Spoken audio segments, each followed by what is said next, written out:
Hello friends, good morning. இன்றைக்கி என்ன morning என்ன செடி காட்டுன்னு பார்க்குறீங்களா? ஆமாங்க, இன்றைக்கி மல்லிகைப்பூ செடி நிறைய பூக்க வச்சு நிறைய பூ பூத்துருக்குங்க.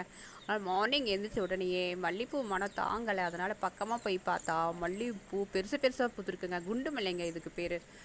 பார்த்தீங்கன்னா பூ ஒவ்வொன்றும் பெரிய பெரிய பூவாக இருந்துச்சு. ரொம்ப ஹாப்பியாக இருந்துச்சு. பார்த்த உடனே காலை மார்னிங் வைபே எனக்கு ரொம்ப ஹாப்பியாக இருந்தது. பார்த்திங்கன்னா நம்ம வைக்கிற செடி பூ பூக்கும் போது தாங்க நம்மளுக்கு அந்த ஹாப்பினஸ் வருது. எல்லாருக்கும் அந்த மாதிரி தான் இருக்கும். உங்களுக்கும் அப்படி தான் இருக்கும். கண்டிப்பாக கமெண்டில் சொல்லுங்கள். பாருங்கள் பூ எவ்வளோ பெருசாக இருக்குன்னு. ஆனால் ரொம்ப வருஷமாக பூக்கலை. என்ன ரீசனுன்னா அங்கே வெயில் படவே இல்லைங்க. அதுக்கப்புறம் இப்போ வெயில் பட ஆரம்பிச்சதுலேருந்து நல்லா பூக்க ஆரம்பிக்குது. பார்த்திங்கன்னா இந்த இலையெல்லாம் கிள்ளி விடணுங்க. அந்த இலையை கிள்ளி விட்டிங்கன்னா கண்டிப்பாக செடியில் நிறைய மொக்கு வைக்கும். இது எனக்கு பெரியவங்க சொல்லி கொடுத்தாங்க. அதுக்கப்புறம் பார்த்திங்கன்னா நிறைய மொக்கு வைக்க ஆரம்பிச்சிருச்சு.